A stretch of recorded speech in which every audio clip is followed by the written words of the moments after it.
like to call this meeting to order. Okay, first up is the consent agenda, the minutes. Has everyone had a chance to read and look at the minutes? If there aren't any changes, I'll take a motion. I'll make a motion to approve the minutes from the November 15th, 2022. Have a second? I'll second. All those in favor? Aye. Okay, next is warrants 30 and 32. Any questions or comments? If not, I'll take a motion. I'll make the motion to approve warrants 30 and 32. Can I have a second? I'll second. All those in favor? Aye. Next is visitors' comment. Any citizen wishing to speak before the committee must sign in with the administrative assistant prior to the opening of the regular session of the school committee. The visitor will identify themselves by name and address and shall speak for no longer than 3 minutes.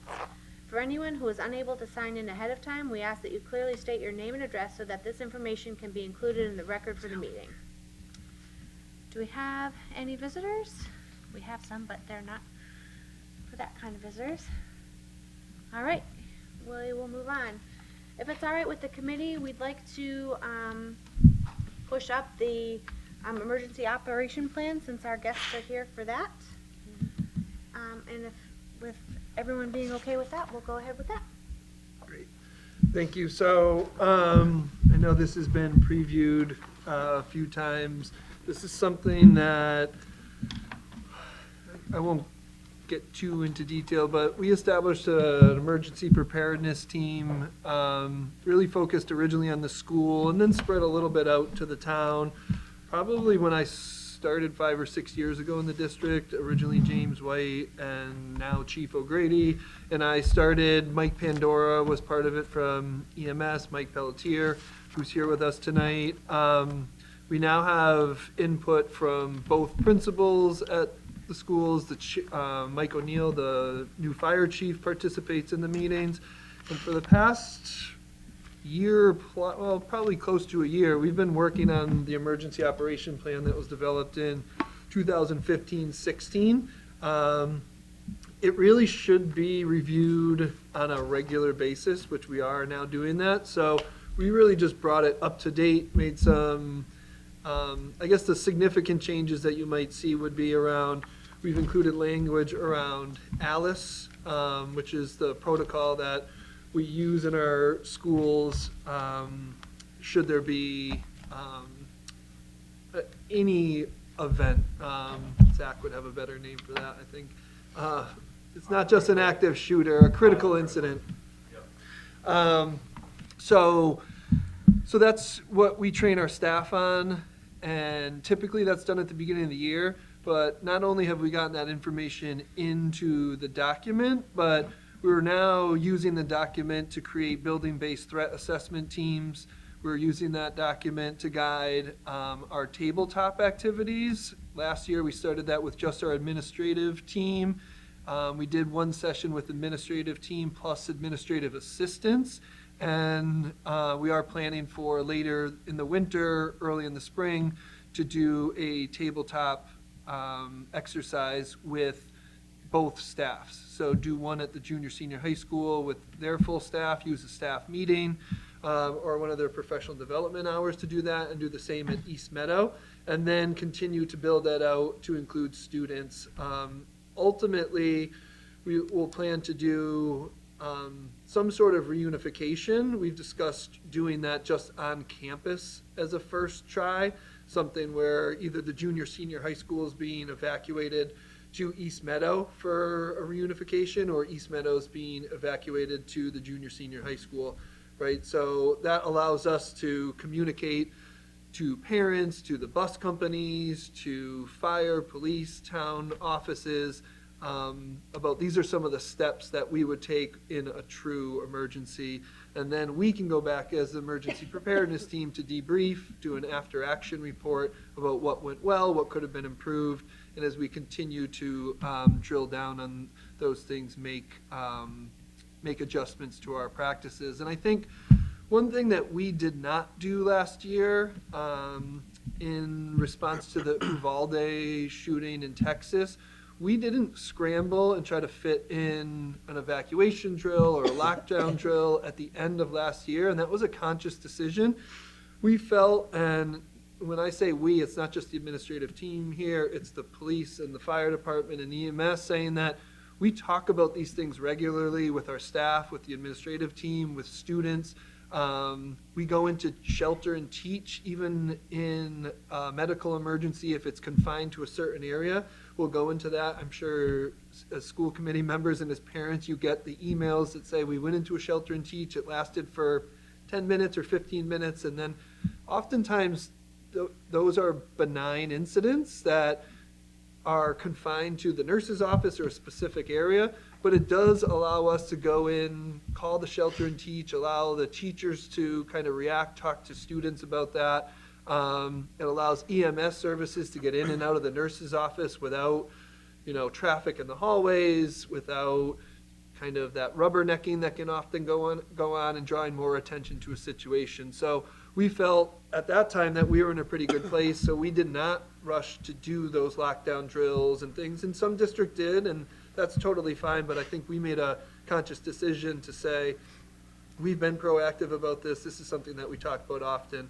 So the emergency operation plan has been in existence for 6 years, but it is really, it's sat there. It hasn't been this live document, and I think we're working to say, let's refer to it. Where do we need to make updates? Where do we need to make changes? And to do that more regularly and make sure that the school committee's seeing it every year. And, while they're here, I want to thank Chief O'Grady, Officer Gilly, Mike Pelletier from EMS and Fire, Chief O'Neill, the principals, because it was a lot of work. I think we originally jumped in thinking that, we'll breeze through this, we'll get it to you guys. I think I said we'd get it to you guys in July or August, but the more that went into it, the more that we found needed to be done. Updating some of the appendices that go into having a map of the building with all the pull stations marked, all the fire extinguishers marked, getting into that type of detail so we have that in one concentrated place. And we've also now have written agreements with McDuffie and Belchertown for in the event where we needed to reunify outside of our campus. We have some written agreements, and we're working with some other places to establish those. So that's really the work in, I guess it's a big nutshell, but any questions for myself or any of the other members? I really like how it breaks down like everybody's responsibility. Like, this is your job, this is the responsibilities under that. Makes it nice and clear. It's definitely a lot of work. I appreciate that it's going to be kind of the live document thing, and know that it'll just be at least reviewed and kind of fresh in everyone's mind at least yearly in case there are changes that need to be made or places where there needs to be updates. Yeah. That way we're not doing anything to scramble or, look to make changes when it might be a time where it's, past due. Yeah. And the document's important, and I think we would all agree the document's important, but I think what has been most important is we've established these regular meetings where we're all meeting every 4 to 6 weeks, and we're talking about these things. That's led to changes in the document, but also to getting updated radios, looking at security systems, how can we be better about, keeping an eye on a certain door that may have been propped or a certain place where there's not as much camera coverage. Those meetings allow us to have those conversations and to think creatively and collaboratively about how we can be more proactive and preventative. And I imagine that just strengthens kind of the communication too. So there's no kind of question as to like who's communicating with who else in what way. Yeah. And that kind of muscle memory, even when situations happen, just helps to kind of solidify any steps that need to happen. So Yep. That's a great thing. Yeah, it's great. I've said it before. I think our relationship with the police and fire is tremendous in Granby. I think since he was Lieutenant O'Grady and now Chief O'Grady, we talk often. Officer Gilly and I are on the phone weekly, if not daily. And same with the fire department. Mike and Chief O'Neill are responsive to any questions that we have. They're, happy to be thought partners to think through challenges that we encounter. And it's been a really good relationship. And, I feel fortunate for the public schools that we have them as part of our team. I second that. We're very lucky because a lot of towns don't have I'll say the positive relationship just based on things that you read and you hear, whatever. So we're lucky. And Officer Gilly, you have such a great impact on the students. They all know that they can go to you. So I know my girls are like, oh, there's Gilly. It just creates a different kind of relationship that if there is something that's wrong or whatever, they know that they can go to you. And I think feeling like a police officer that they see in the school that's approachable helps for anything that they might see or whatever, and they'll respond to you just because you're a familiar face. So if there is ever an unfortunate incident, they're going to be like, Gilly says this is what we're going to do. You're not a stranger to them. So I think that's super helpful. So I appreciate that you are here and all the work that you guys do. It's noticed and appreciated for sure. Yeah, I agree. And the school resource officer and our partnership with both police and fire, it's not just about when there's an incident on campus or something comes up. We talk about a lot of different things from, the blinking yellow lights, traffic lights coming in and out to, I think people think it's about having a police officer in the schools. It's not just that. In fact, that is like a very small fraction of the work that we do. We stay informed about, issues that we might be having or concerns that might come to the police about the student family or the ways that we can help, connect them to Granby to go. There's all these opportunities because we stay in this constant communication. And I think without that, we'd be missing some of those opportunities. Do we need to vote to update this or?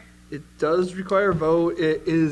There's a lot of information in There it, is, so if you wanted to table and vote at the next meeting, that's fine. I just wanted to invite these guys while we were going to talk about it, but totally up to you all if you want to vote on it tonight or wait till the next meeting. So my only question is, if we do a vote, do we have to vote every time it's updated if it's a living document? Yeah, anytime there's a change made to it, Okay. it would technically need to be voted on.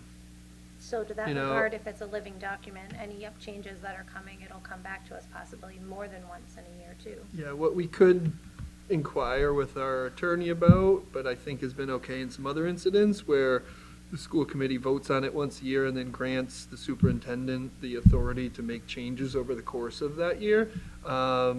If that was something that you wanted me to look into. I think let's look into that and just see, because I don't want to put ourselves in a situation where the document can't be updated as needed based on something that might happen somewhere else or whatever. And, we can always call an emergency meeting, but I just want to make sure that the ground rules are there so that if there is any kind of anything, we can make the changes and adjust and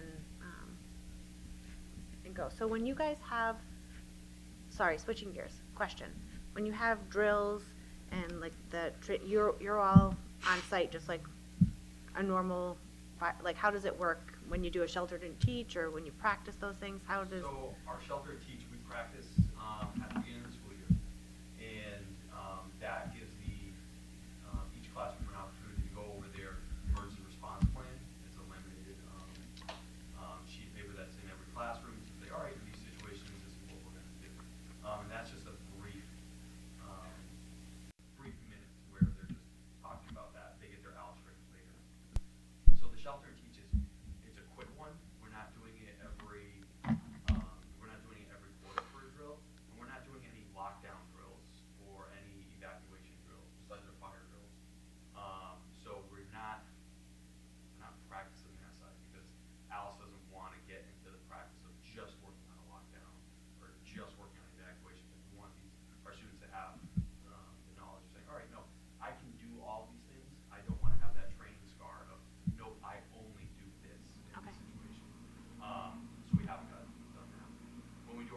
tabletops, that's when we're all present, and we're talking about what our role is in the police, and what fire and EMS are doing, and what maintenance might be doing, and what nursing staff. So that's where we're all available. But in short, no, we're not, for shelter teach, we're all not just running here to do that. Okay. Because we can do that in our classroom, and then I'm present too, just going around making sure that we're all kind of following that. Okay. But then see the cap for Shelter teaches. Just need to do that once for training exercise and then. We have them, so, Then it's real. Yeah. right. Because like Mr. Sullivan said, there's a medical event at the nurse's office or something else going on and we are. Okay. Let's do it here. Yeah, we're using our shelter and teach more than anything else, even when we try to do a fire drill, try to do it 4 times a year. But we're doing a shelter and teach, I feel like almost every 6 weeks, because we just get that medical thing that comes up. Right. To where we don't want every member in all the way at that time. So that's where we're using that all the time. And Alice is really a choice-based response, and I think sometimes people struggle with that. They want to be told what to do in the event of an emergency, but like it's important people recognize that you're looking in your space to say, in this event, if this was the situation and I had this information, what are my options? Could I get out this door? Could I use a window? Could I go through the kitchen? Right? So people know that it's not like everybody sits in a corner. It's not. Yeah. Yeah. Yeah. So. There's something going on in the front of the building, it's putting back in the building.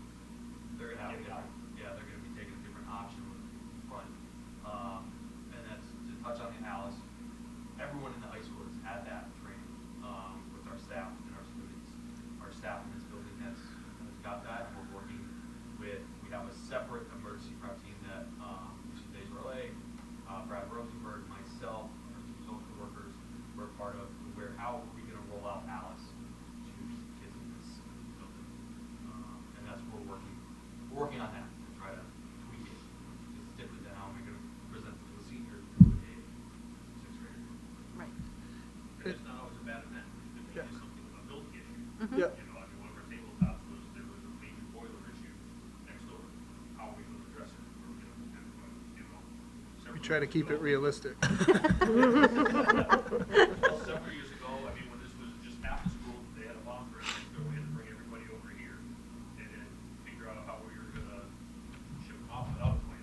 Yeah. I mean, that was at least 10 years ago. Yeah, and I think that's a good point. I think people think when we're talking about this, you think about active shooter, you think about Uvalde, you think about Columbine, but those are probably oftentimes like the least likely incident. We go through one of the tabletops was I think there was a robbery at the Union Mart or at the liquor store, right? And you end up going into a shelter and teach because you're basically not allowing anybody in or out of the building. But what can happen in the classroom can continue to happen. But we're just saying you need to be vigilant. You need to be alert, and we'll continue to provide updates to people as we can. So it's no more code red, code white, code blue. We're getting on the walkie-talkie or on the PA system and saying there's a medical emergency. It's contained to the nurse's office, but in abundance of caution, we're going to put you in a shelter and teach, so please remain in your bathroom. If you have questions, you can always call the main office. So we're giving that type of information over the loudspeaker because in the event people did have to make some choices, we want them to have as much information as they can, as we could give them. And as far as the public goes as well, in the effort, you'll see that it's a joint statement. It's not me giving one statement, Mr. Sullivan saying something else, Chief O'Neill saying something else, like off the breaks, get your statement shortly and collaborate. Any other questions or comments? So, can you just, because we've talked about some of this, like reunification and things like that. If it was on the campus, I get it. But if it's at like McDuffie or we have to go to Belchertown, like, I don't know. I don't want to ask and sound like a fool. So let me try to figure out what I'm trying to say.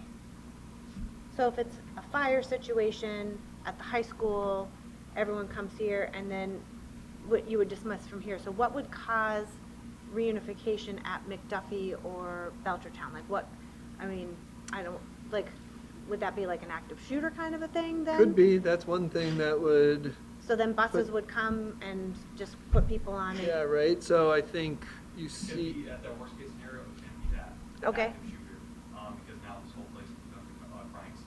Right, okay. And we have to work into our job. It could be something as simple as a chemical issue, a chemical spill. Okay.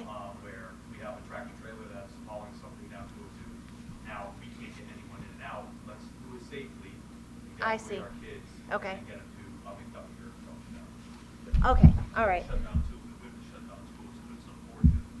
You know, Oh, just all right. becomes, fiasco. There's no, we don't have any really side streets, just, you know, you got Kendall and. Right, and school. right. You can't get here, if we're blocked there, you really can't get here, so.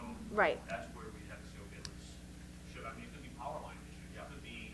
Right, so any one of those, that, I didn't mean to be like, the only reason we would do that would be like active shooter. I just Yeah. like, how does that process then work? You know, like the kids are gonna be obviously moved before everyone, you know, like, Well, it's to stop the parents, Yeah, basically freaking from out, yeah. swarming the building Right, and area. that's another concern, I mean, because of 202, people will be parking their cars all over 202. Mhm. Trying to come and get their child, and it could be, they could be walking right into something that's bad for them as well. And it's Sure. like, well, look, hey, now we're gonna get you information. Okay. You know, so, all right, it's not always the very worst case. And that's what we go through with our tabletops, like your scenario of like, well, how are we gonna get the kids over there? Like, and what is gonna be that thing to get us over there? Well, let's talk about what's gonna pop up, what we might see being in this part of town.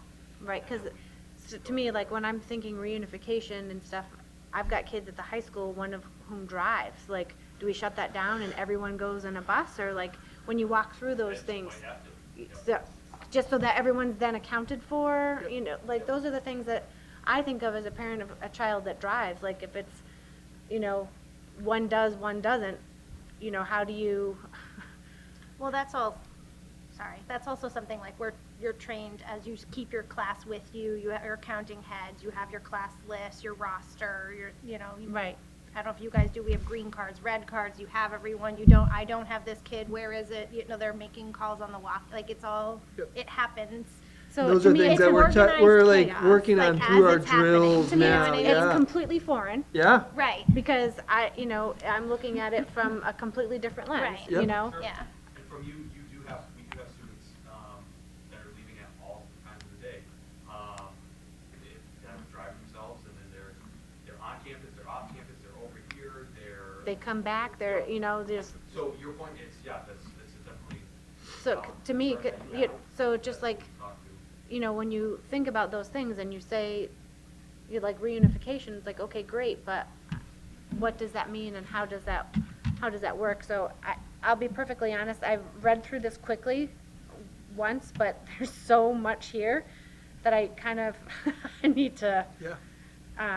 Well, that's how we felt when we jumped into it. We're like, as Steve said, we're gonna tackle this, and we had high ambitions, and then as we're like, this is pretty dry. And Yeah. Hey, this isn't high, you haven't done much of anything. Right, and it's amazing, honestly, like the amount of detail that you guys have. It's, I feel really, really good about it. We were lucky, the group before us had a great piece that Yep. we, you know, adapted for the last 6 years. yep, I was going to mention, for as lengthy of a document, it actually is so well put together, though. It's It's easy long, to read. but It's just right, a lot. it's just a lot just to it's a lot to digest, but it is laid out really nicely. I really appreciate all the collaboration, and we're so fortunate, especially for a town our size, to have this relationship. The collaboration and the presence is definitely unique, and we're very fortunate. So thank you guys for all your work on this and just in general. We're very lucky. I have one quick question. Being that this is a living document, do we have the particular teams, like it says search and rescue team, first aid team, like do we have the individuals that are on those teams? Like should that be part of the living document so that, or, So we don't always list the individuals because those Right. individuals could be caught up in the incident. Right. So the threat assessment, the school-based threat assessment teams are like, or crisis teams are our core, basically. So we want to get that group together, and then, right, it gets into like setting Delegate up from like there. incident command, and search and rescue might not just be school staff. That could be Okay, true. that could be something where there's police officers, EMS, and maybe volunteers as part of that come in. James White always said that if there is a really bad incident, you're gonna have more people than you know what to do with coming to help. And you're gonna put them to work with the people who know the process. Right. So some of those things, yes, while laid out in here, it's not like, oh, search and rescue team, oh, that's Adam, so-and-so. But again, we want to talk about those things so people feel familiar enough with it in the event we needed to use it, to say, all right, we're establishing this, we're going to use this team, this is what it's going to consist of, and this is the person that's going to lead it, and these are the people that are going to be on it.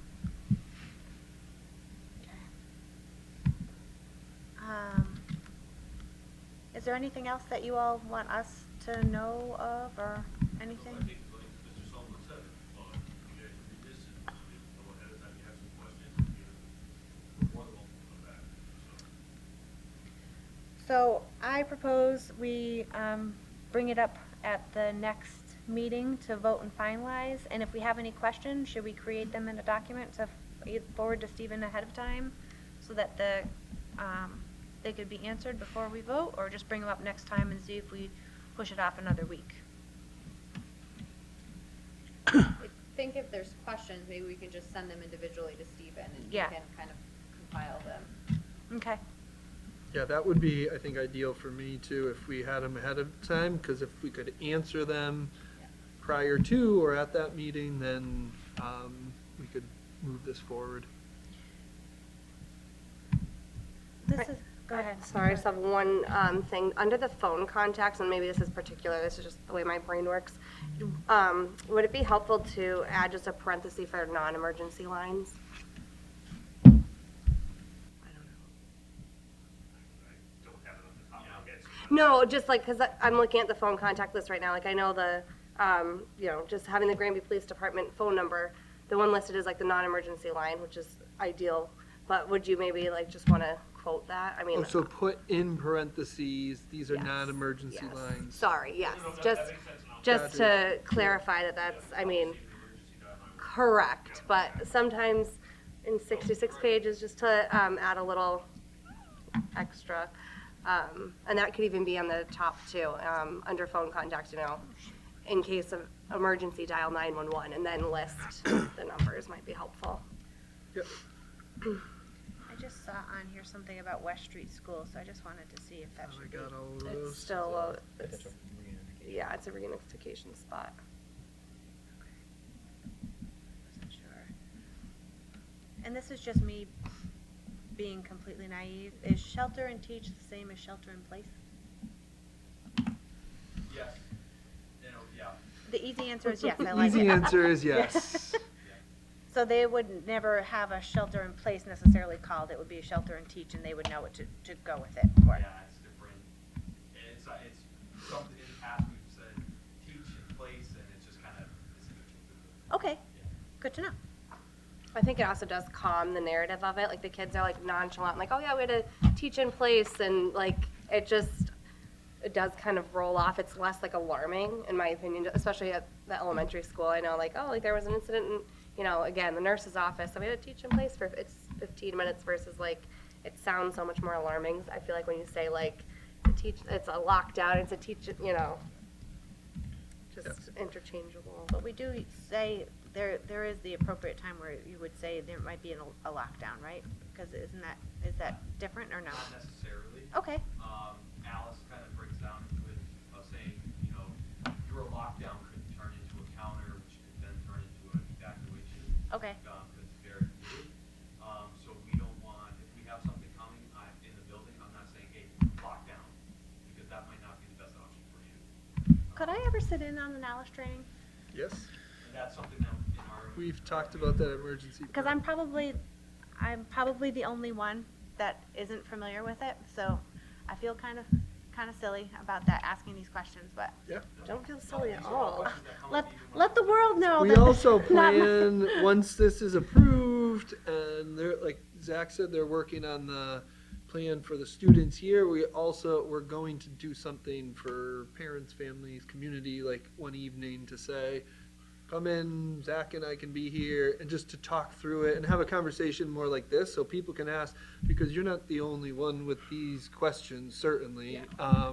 Because I think people have this idea from the media or what they see on the news, and this is what it is, and I think oftentimes that is the worst case scenario.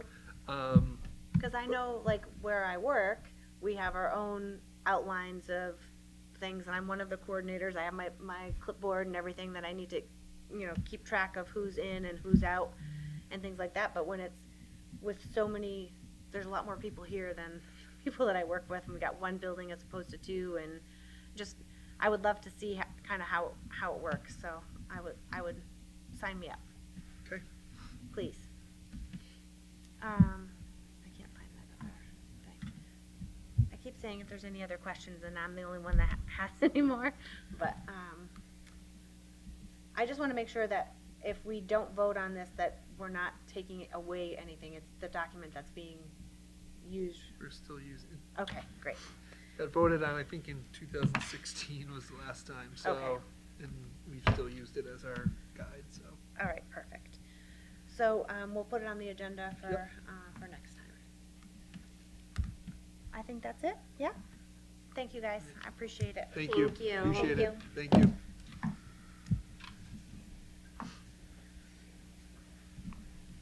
It was really excellent, excellent, excellent. And I agree with you, Jen, like, there is a lot to it, and I feel like it's also, like they said, fluid, like, so it can change based on the event, based on how it's happening, how it rolls, Yeah. so, and those are all those things that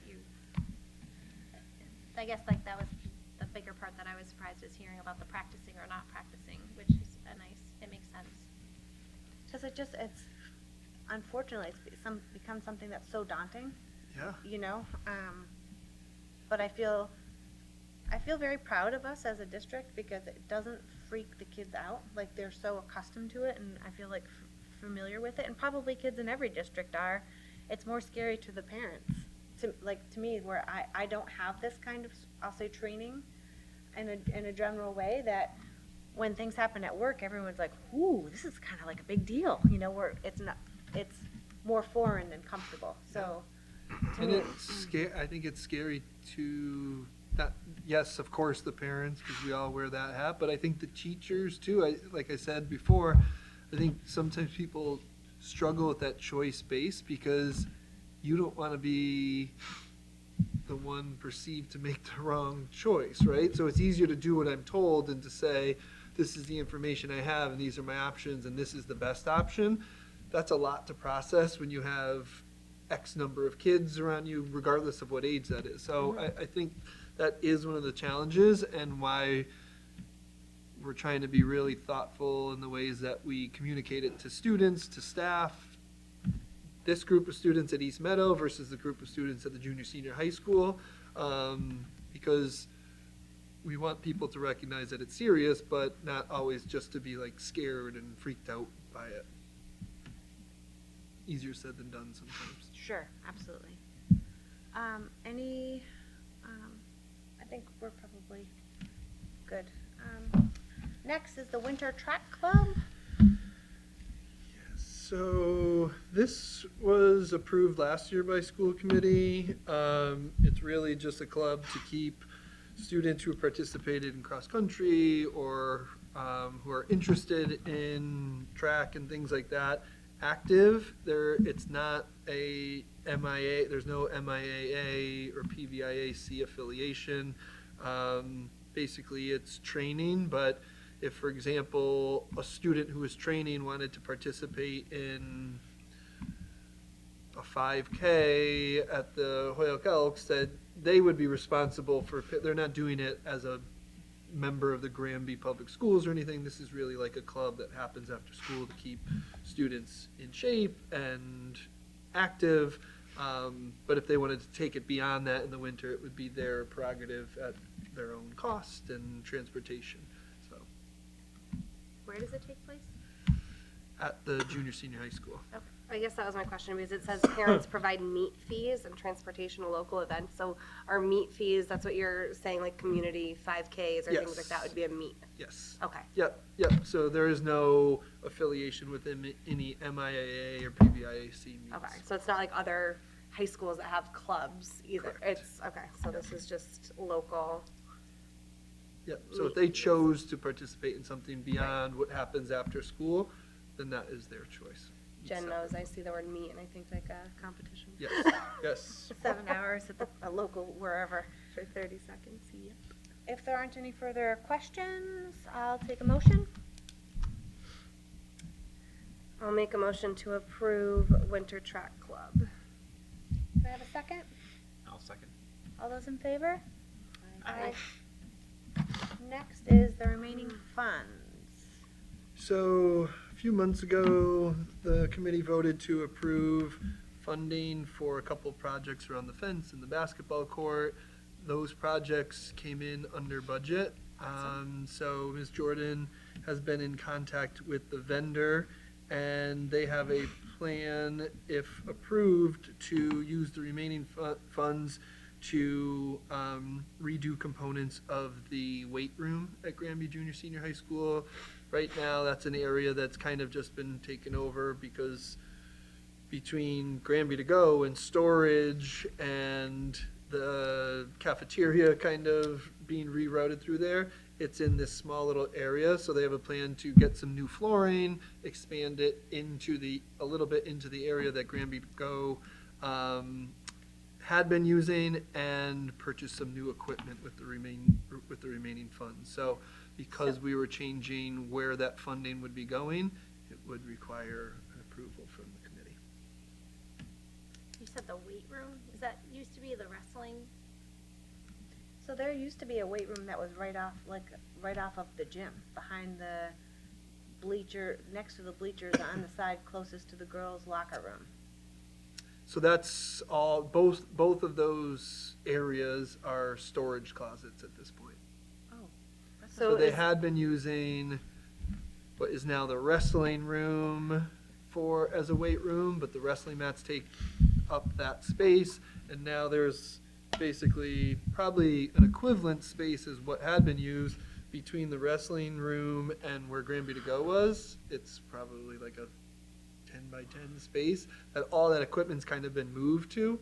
So getting new flooring, and then they can expand out into a few feet into where Granby to Go had been, is what they're planning. So to not do. the wrestling room, because weren't they doing stuff to that room too? At one point? They're still doing it's got the wrestling mats now, but they're doing, so the cafeteria to get their food now, they go into a portion of that and go through, Yeah. so we're keeping I them thought there was separate. stuff like on the ceiling, I don't know. I'm trying to There remember. had been, when I first started as principal, there had been a computer lab in that area, There's been multiple but that's probably uses. been 5 or 6 years. Computer lab split half was a side area, Yes. the other half was a computer room. Yep. And then years ago, it was a shop. Yes. Yeah, it was the wood shop. So this weight room will be a portion of the wrestling room and then with the potential to expand? It's like a room Like a transitional between, yeah. Yeah. It's Yes. like off to the back. Okay, I Yes. think I know. Yep, up against it's that front facing wall to 202, so it's up against that, so it's like the weight room, and then there's this 10 by 10 space, and then it opens up into where Granby to Go was. So they can redo a portion of that. You're saying where Granby to Go was, because it's still in that same space. Yep, but they're moved up into just a really small, they're in a space within that space now. Okay. So the whole thing with doors and egress and Yes. stuff, right? Yes. Well, that's great. I didn't even know that there was a weight room. So, I mean, naive to like knowing how the high school is. So, Yeah, terrific. it's really right So- now a room with weights. And it's used by, Not many people right now, which is why they want to make the space more appealing and more usable. Mhm. It's all Would it the be- weights got moved into this small space, so they need to expand a little bit, add like this rubber flooring and, there's one piece of equipment, like a I guess squat. I'm wondering who would be accessing it though? Like, would it be a gym thing or physical education? Could be Would phys for ed, sports? Would it could be for- really anyone. When I was in Holyoke, they did the weight room and they would open it up before school and it'd be open to anybody. There'd be summer sessions that they would open it. I know last year when we did summer enrichment, there were some teachers that were trying to do like, exercise nutrition, but that would be something that they could Add use. it to the building use, Yes, yes, of course. Zumba class, no, just kidding. Oh, gosh. I don't know that we're gonna be quite big enough for Zumba, but in the wrestling room, you could do Zumba, sure. You can do Zumba in the gym. All right. Gonna miss Any us. other questions on that? If not, I'll take a motion.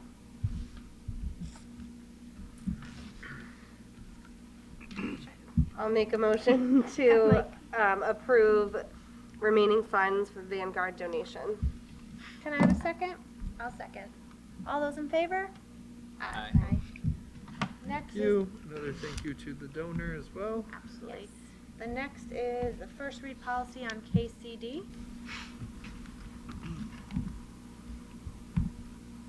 Did we not have one, or is this just being updated? So this came out in MASC's September update or October? September update, I believe. At that point, it was a draft. It really connected with some of the policies that were referenced there. So the policy committee took a look at it, and I reached out to Kimberly to get her thoughts, and essentially she felt that the policy could be accepted as written. There was some concern that it had been listed as draft, but Kimberly didn't see any reason not to accept as approve as written.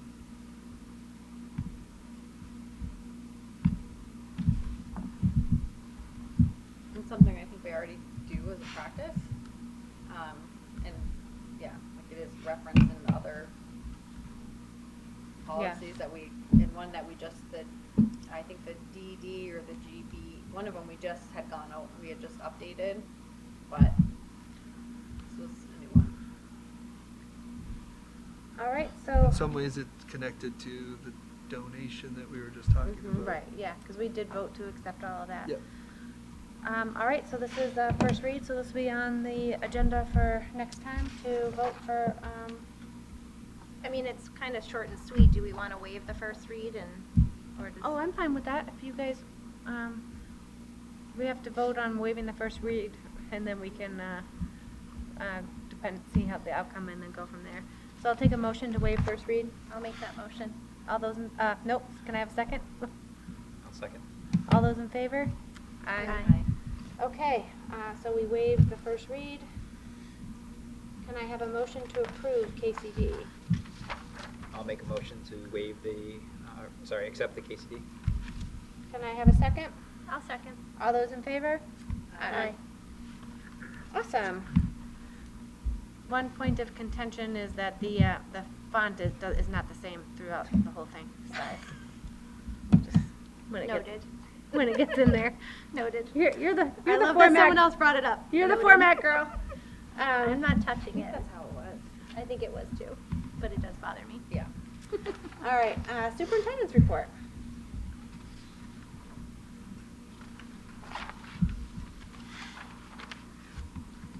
Coming. Somewhere.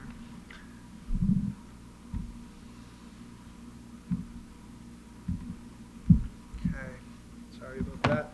So just wanted to let everyone know that winter athletics did kick off yesterday, Monday, the November 28th. So if students are interested in participating in a winter sport, they should contact Dylan Dubuque, our Director of of athletics. He's also a phys ed teacher at the junior senior high school, so anyone interested should reach out to him. The sooner the better, obviously. Tryouts and everything are going on right now. So also wanted to make a couple announcements that we heard from the PTO. The PTO did meet a couple weeks ago. They wanted to note that they had a successful Parents' Night Out event. They had the help of 4 National Honor Society volunteers. So thank you to those volunteers and thank you to the PTO. I'm sure the parents who took advantage of that were appreciative. Coming up this Saturday, the PTO is hosting a holiday craft bazaar that is scheduled to be here at East Meadow, and it will run from 9 to 3. So, yep, that's all I had on that one. Scholastic will also be here in the morning with Ms. Desjardins.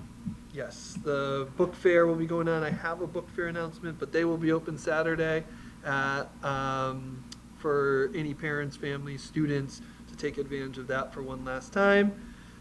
PTO is also having an event on Friday, December 16th. It's a hot cocoa with Santa event, is my understanding. That was just posted to their Facebook page, so there will be more information to come on that. But you can mark your calendars for Friday, December 16th. Wanted to remind people that we'll all be at a joint meeting tomorrow with school committee, select board, and the finance committee. That is tomorrow, Wednesday, November 30th. That is at the Council on Aging at 6 p.m. To discuss the capital request from last year and some capital improvements moving forward. So look forward to a collaborative discussion there. Wanted to bring to people's attention again that the Scholastic Book Fair is going on this week at East Meadow School. It's going well so far, but if parents have questions, they can go to the Scholastic website for East Meadow Elementary School, or they can reach out to the librarian here at East Meadow, Miss Arch. It's also not too late for parents to set up the e-wallet so that kids don't have to bring cash to school. Ms. Arch did say that students who are absent on their library day or forgot their money and want to visit the fair, they can come at the beginning of the day during her prep period and Friday before 9:45. And again, as we mentioned, there will be families are welcome Saturday during the craft bazaar, and this Thursday after school, Miss Arch will be here until 3:30. So those are options for Scholastic Book Fair as well. Saturday's only in the morning for a small period, though, not the whole time of the fair, Yes, right? Saturday I think is like 9 to 11 here. So the last thing, I just wanted to take a minute and address the letter that I sent out to the community on Tuesday, November 22nd.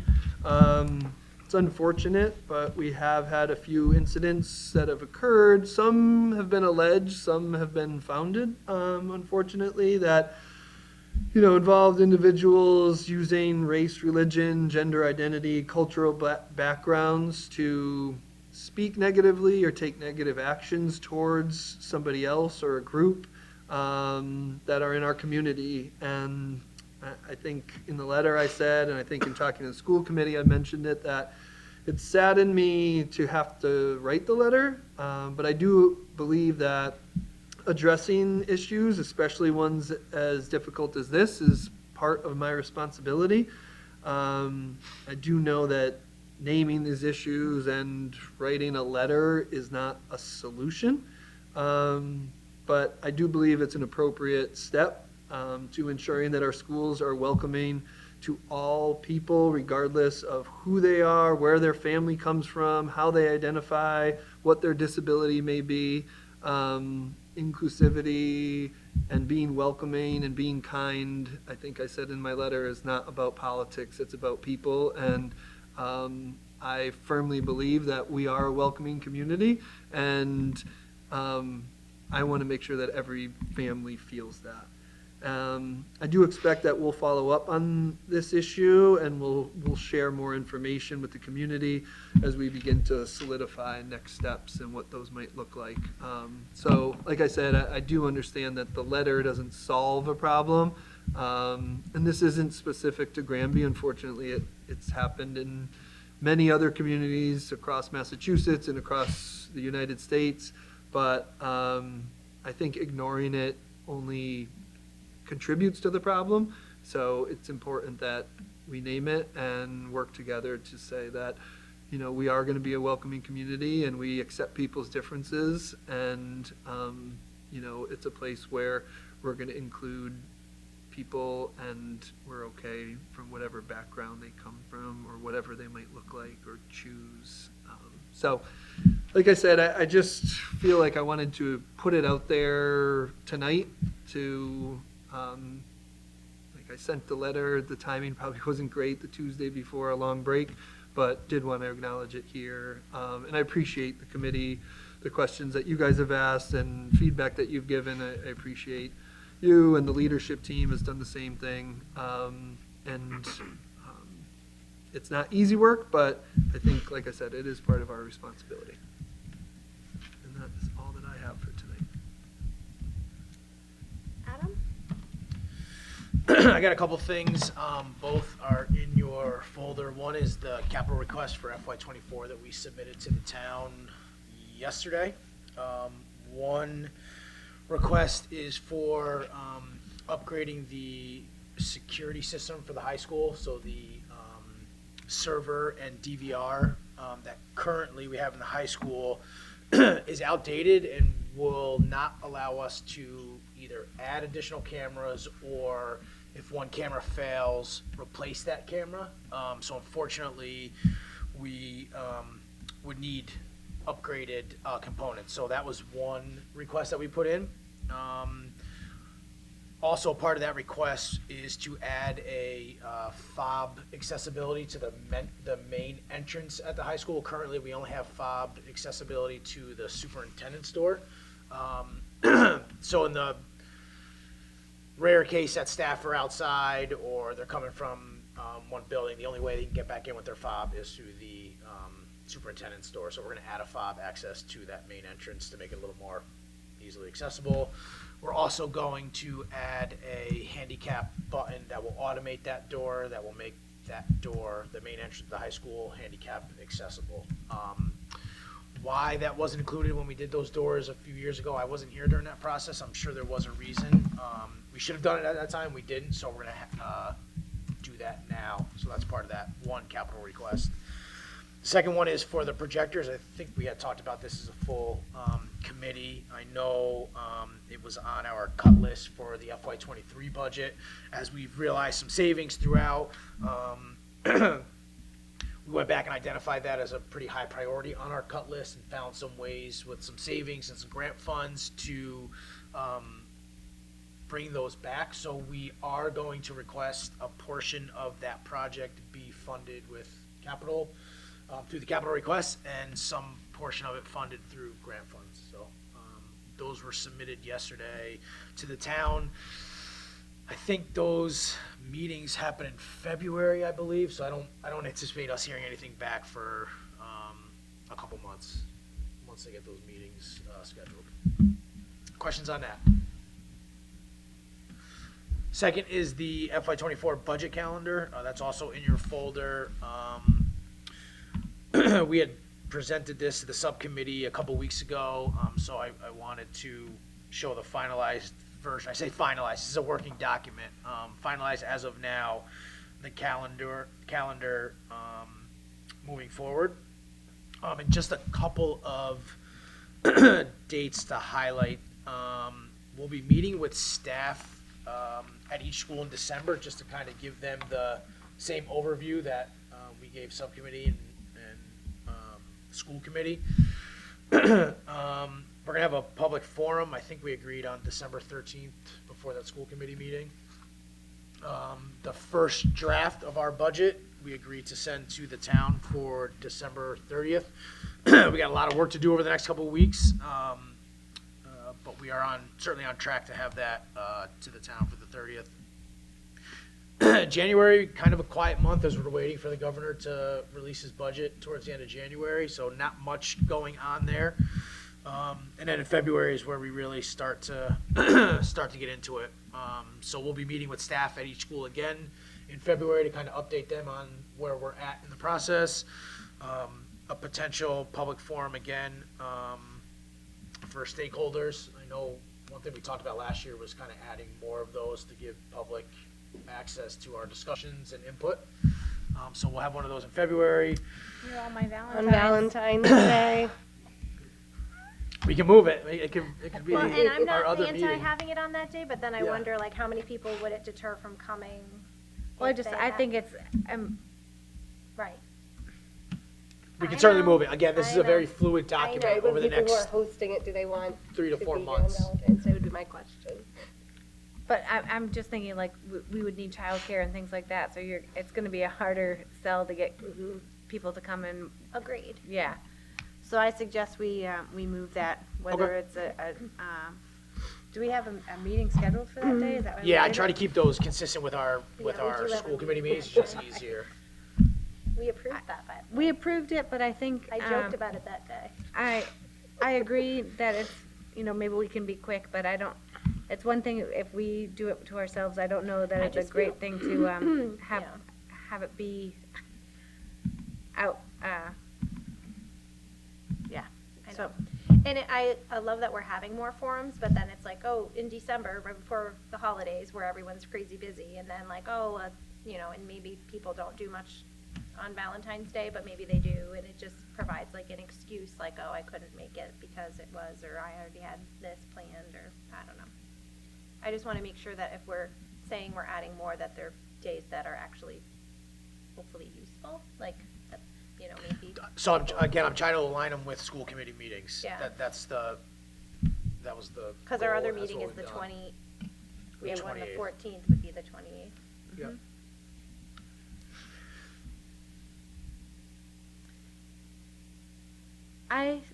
let's chew on it, and we don't need to Yeah. make a date change right now.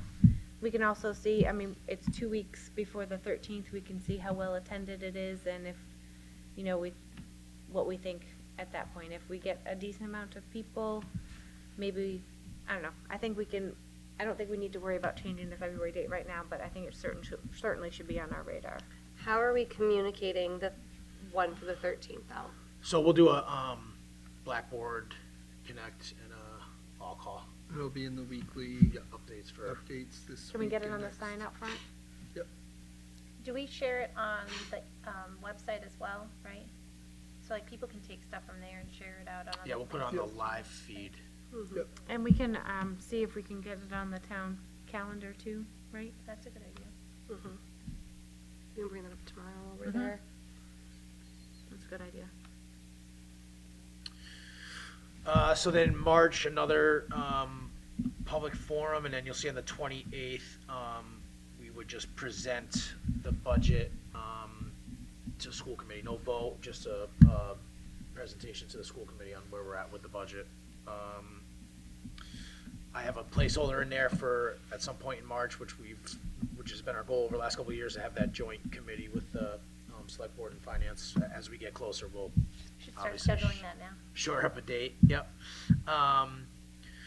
And then April, the 2 key dates are our public hearing, which is that week of, as you can see, the 3rd through the 7th. That's an off week. I think we did that. We've done that the last couple of years, has had that public hearing The on week an before. off school committee week, because then that next week, we'd have to We have to vote. vote on it. So it gives us some time to make changes, do what we have to do. And then town meeting on Monday, May 8th, which is the second Monday in May, which I believe is the bylaw in the town bylaws when the town meeting will be. So again, a very fluid document over the next 4 to 5 months, but good guidance on where we're going. So if you guys have any questions, suggestions, anything, feel free to email, call, and we can make those changes. It is so nice to have it like laid out like that, and have, I feel like you're less likely to lose track of something, or, it's on your radar. Yep. Steve and I do a good job of going through this and then putting some of those key dates like in our calendar, so we don't have to necessarily go back to this all the time. They're Right. in our calendar.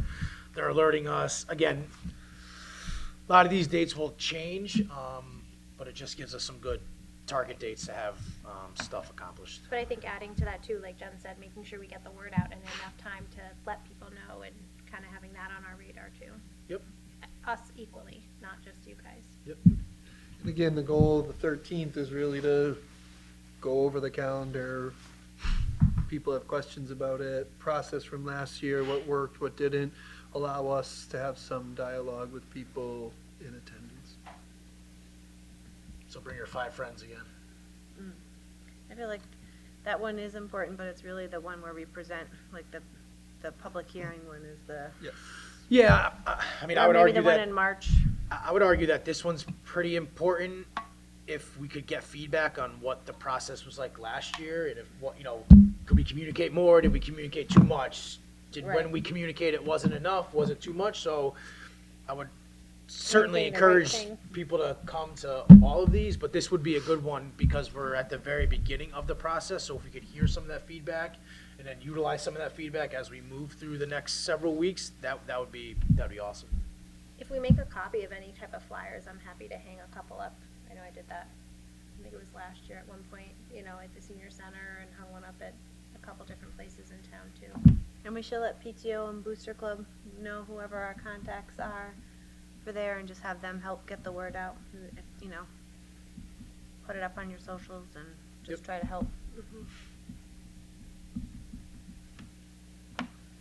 That's it. Thank you. Jill? Oh, I did have a question, about, Sorry. that's all right. We kind of skimmed the projectors. Is Yeah. that gonna put a projector in every classroom? I believe, I don't know if David and Ally are kind of still finalizing that. I believe it will cover every instructional space in the high school. There might be one or two exceptions. Yep. But it's going to cover 99% Okay. of the instructional spaces. And if I may, just to follow up on part of the conversation from the last meeting, Epson is, I want to emphasize that, it's still a current product we're using. And, they're going to be producing a slight modified version of this, like next summer. So it's something that's still being pushed to schools and marketed to schools. It's not like a closeout item. I think what we want, it's not, it's not like a hyper interactive one, like a super high end one, but it is a current model, and that type of device is still going to be manufactured for the foreseeable future. I had a conversation with one of the representatives earlier today for Pepsi. Yeah, I think when I think about it, I start thinking of like, we do them all at once, then we're possibly replacing all at once again versus like, you roll out a couple and then the next, like that's kind of where I was thinking and whether or not you get, like I was just processing. So I didn't mean to like make it sound like you weren't researching and picking on it, Oh, I understand, I just want to emphasize that, I just want to make sure everyone understands, we use the current product. Right. That's been used. Schools have more financial resources, might choose to do something different, this is good. In my opinion. And again, to Moving clarify, stuff. yeah, I think I know I for sure spoke, just trying to process it and misspoke on, not saying that we were getting things that were outdated, but just like, is this the most forward option? Like, again, so I apologize for that too, but thank you for the clarification. I'm certainly confident in whatever, and I think it's a step in the right direction for sure. Everyone will be happy. I'm sure students sure. and staff will be thrilled to not have carts, And cords. cords and. Yes.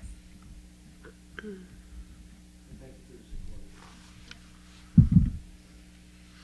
Anything else? Sorry, that's it. No, it's good. All right, Jill, CES? Yeah, so we met on the 16th.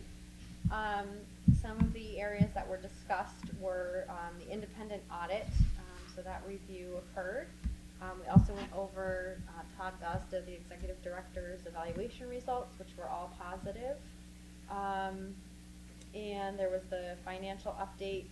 They do quarterly updates just on the budget. So that was reviewed.